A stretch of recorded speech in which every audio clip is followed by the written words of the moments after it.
Tripura Santiniketan medical কলেজের হোস্টেলে তরুণীর রহস্য মৃত্যুর ঘটনার পর সময় যত এগোচ্ছে রহস্য তত বাড়ছে।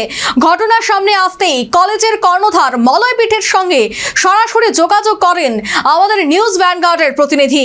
তিনি দাবি করেন খবর পেয়েছেন পারিবারিক অশান্তি থেকেই তরুণী কর্মীর আত্মহত্যা করেছেন। শুনুন ঠিক কি বলেছেন মলয় পীঠ। যতটুকু শুনেছি যে তারা একটা পারিবারিক কোনো বিষয় নিয়ে এরকম একটা ঘটনা ঘটেছে, এটা আমার এই শোনা আছে এইটুকু। না, আপনি এটা শোনেন কিভাবে? এখনো তো পোস্টমর্টমই হয়নি, কেউ তো দেখেওনি কিছু।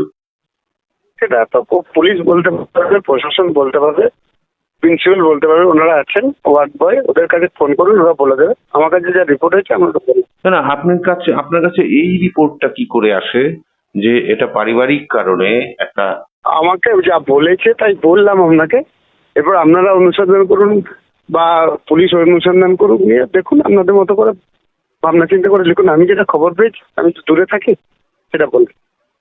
দেখুন, এই মেডিকেল কলেজে কিন্তু অনেক দুর্নীতি, অনেক অবৈধ কার্যকলাপ চলছে বলে আমার কাছে এরকম কোনো অভিযোগ নেই।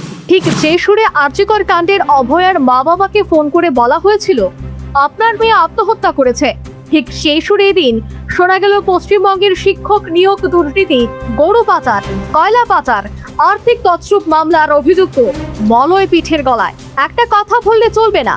পশ্চিমবঙ্গে তৃণমূল জামানায় বীরভূমের দুদণ্ড প্রতাপ নেতা অনুব্রত ওরফে কেষ্টমণ্ডল, যার ভয়ে বাগে গরুতে এক ঘাটে জল খেত, সেই কেষ্টমণ্ডলের ডান হাত এই মলয় পীঠ। এক কথায় মলয় পীঠ প্রভাবশালী। অভিযোগ শুধু বঙ্গে নয়, তার প্রভাব ছড়িয়ে আছে ত্রিপুরাতেও।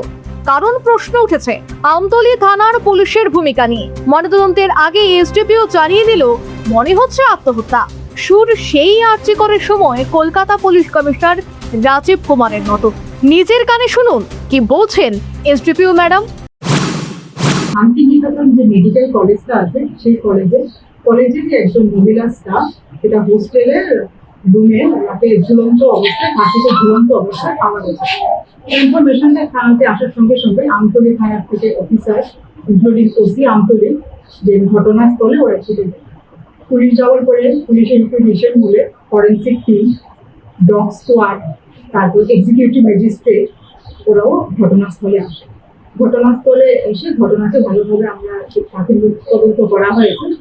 তো এখন পর্যন্ত প্রাথমিক তদন্তে যেটা আমাদের কাছে পুলিশের কাছে যেটা এখন পর্যন্ত বোঝা গেছে প্রাথমিকভাবে, এটা একটা সুইসাইডাল কেস হতে পারে। কারণ যে রুমটা, যে রুমের বডিটা ঝুলন্ত অবস্থায় ছিল, সেই রুমের দরজাটা ভেতর দিক থেকে লাগানো ছিল। তো সেই দরজাটাকে হোস্টেলের কিছু স্টুডেন্টস, গার্ড, স্টাফ ওরা মিলে দরজাটাকে বাইরের থেকে খোলা হয়েছে। বাইরে থেকে খুলে যখন ওরা দেখেছে যে স্টাফ যে মহিলাটা উনি ফাঁসিতে ঝুলন্ত অবস্থায় আছে। রহস্যের প্রথম পর্দা দিয়েছিলেন মলয় পীঠ। এবার রহস্যের দ্বিতীয় পর্দা দিতে গিয়ে নিজের হাতেই আইন ভাঙলেন এসডিপিও ম্যাডাম। আইন বলছে যদি এই ধরনের কোনো ঘটনা ঘটে, সন্দেহ হয় কেউ বন্ধ করে আত্মহত্যা করে, তাহলে পুলিশের আসার পর দরজা ভাঙতে হবে। কিন্তু এই ক্ষেত্রে হয়নি, নিজেই জানালেন এসডিপিও ম্যাডাম। আবার শুনুন দরজা ভাঙা নিয়ে কি বলছেন এসডিপিও। কারণ যে রুমটা, যে রুমের বডিটা ঝুলন্ত অবস্থায় ছিল, সেই রুমের দরজাটা ভেতর দিক থেকে লাগানো ছিল। তো সেই দরজাটাকে হোস্টেলের কিছু স্টুডেন্টস, গার্ড, স্টাফ ওরা মিলে দরজাটাকে বাইরের থেকে খোলা হয়েছে। বাইরের থেকে খুলে যখন ওরা দেখেছে যে স্টাফ যে মহিলাটা উনি ফাঁসিতে ঝুলন্ত অবস্থায় আছে।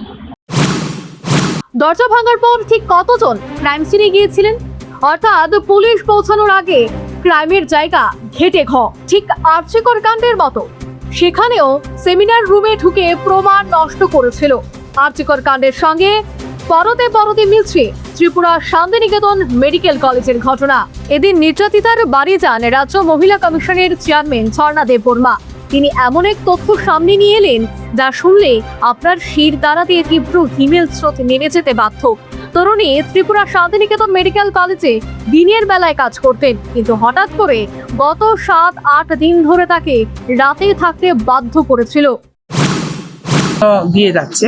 এক নম্বর হলো সে কিন্তু এখানে নাইট ডিউটি করার জন্য ডিউটিতে নিযুক্ত হয়নি মনীষা, কারণ সে ছিল অলরেডি অফিসের কাজ করার, ক্লারিক্যালের কাজ করতো, সেখানে স্টুডেন্টদেরকে অ্যাডমিশন করা, সেটাই ছিল ওর কাজ।